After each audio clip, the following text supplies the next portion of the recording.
John McAfee, kripto para dolandırıcılığı ve veri kaçakçılığı gibi bir dizi suçtan dolayı İspanya'da tutuklandı. Amerika'ya iadesi onaylandıktan birkaç saat sonra hücresinde ölü bulundu. Otopsi raporu bunun bir intihar olduğunu belirtse de kimilerine göre McAfee bir siyasi cinayet kurbanı. Peki McAfee kim ve birileri onu neden öldürmek istesin? Ben GZT'den Duygu Göktürk Soy'dan ve karşınızda John McAfee'nin profili.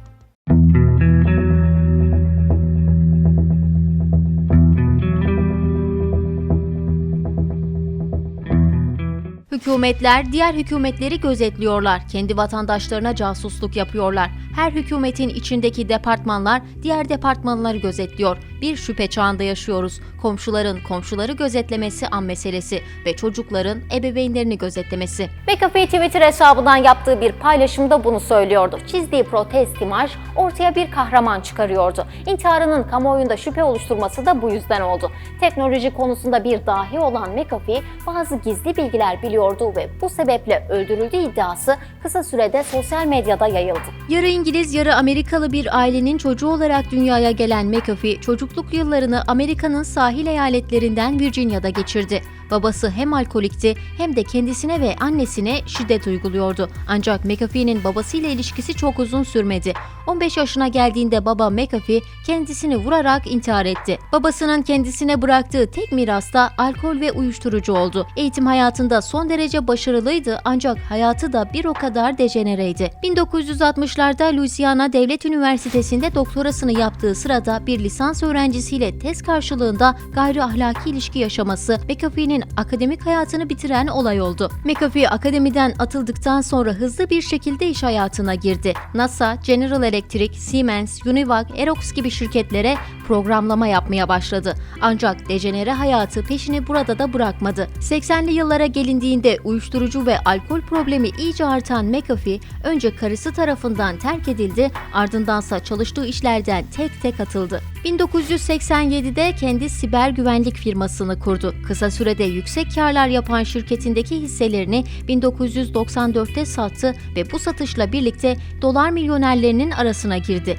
2008 küresel ekonomik krizinde servetinin büyük bir bölümünü kaybeden McAfee, bir Orta Amerika ülkesi olan Belize'ye yerleşti ve orada kendine bir malikane inşa etti. Belize'ye yerleşme amaçlarından en büyüğü bakteriler üzerinde araştırmalar yapmak ve yeni keşifler ortaya çıkarmaktı. Ancak dejenere hayatını burada da bırakmadı. Çoğu insan ticareti kurbanı olan pek çok kadın McAfee'nin malikanesinde yaşamaya başladı. 2012'de Belize polisi çetelerle mücadele birimi malikaneye bir baskın düzenledi. Polisin şüphesi McAfee'nin yasa dışı uyarıcı madde ürettiği yönündeydi. Bu baskın McAfee'nin Belize'de yaşayacağı ilk polis baskını değildi. 2 hafta sonra polis aynı malikaneye yeniden baskın yaptığında McAfee 16 yaşında bir kızla birlikte yakalandı. McAfee bu suçlardan paçayı nasıl sıyırıyordu bilinmiyor olsa da kimi iddialar bu Orta Amerika ülkesinde rüşvetin son derece işlevsel olduğunu söylüyor. Aslında McAfee'nin malikanesine bir kadın hapishanesi desek yeri. Böylesine dejenere bir hayatın içinde yaşayan McAfee ise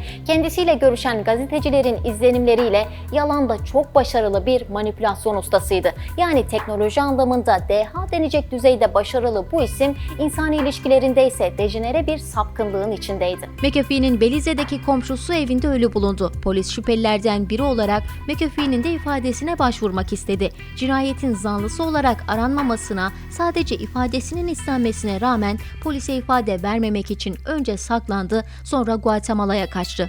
Daha sonra Belizeli yetkililer McAfee'nin bu davranışını paranoyak olmasına bağlayacaktı. McAfee kaçtığı Guatemala'da fazla saklanamadı. Polis tarafından yakalanarak sınır dışı edildi ve ülkesi Amerika'ya gönderildi. Amerika'ya varmasıyla birlikte McAfee tekrar teknoloji işleriyle ilgilenmeye başladı ve insanları internette görünmez yapacak bir cihaz üreteceğini söyledi. McAfee'nin sözünü ettiği cihaz hiçbir zaman hayata geçmedi. Birkaç yıl içinde McAfee elde ettiği yüksek gelirlere rağmen Amerikan devletinden vergi kaçırdığı gerekçesiyle aranmaya başladı. Bir süre kendisine ait bir yatla açık denizlerde yaşayan McAfee, Ekim 2020'de İspanya'da gözaltına alındı ve tutuklandı. ABD'ye iade edilmesi halinde hayatının geri kalanını hapishanede geçirmek zorunda kalacağını dile getiren McAfee, iade edilmemek için çaba sarf etti. Ancak İspanyol mahkemeleri iade kararı aldı. McAfee'nin avukatları ise bu karardan saatler sonra zanlının kendisini hücresinde astığını belirtti.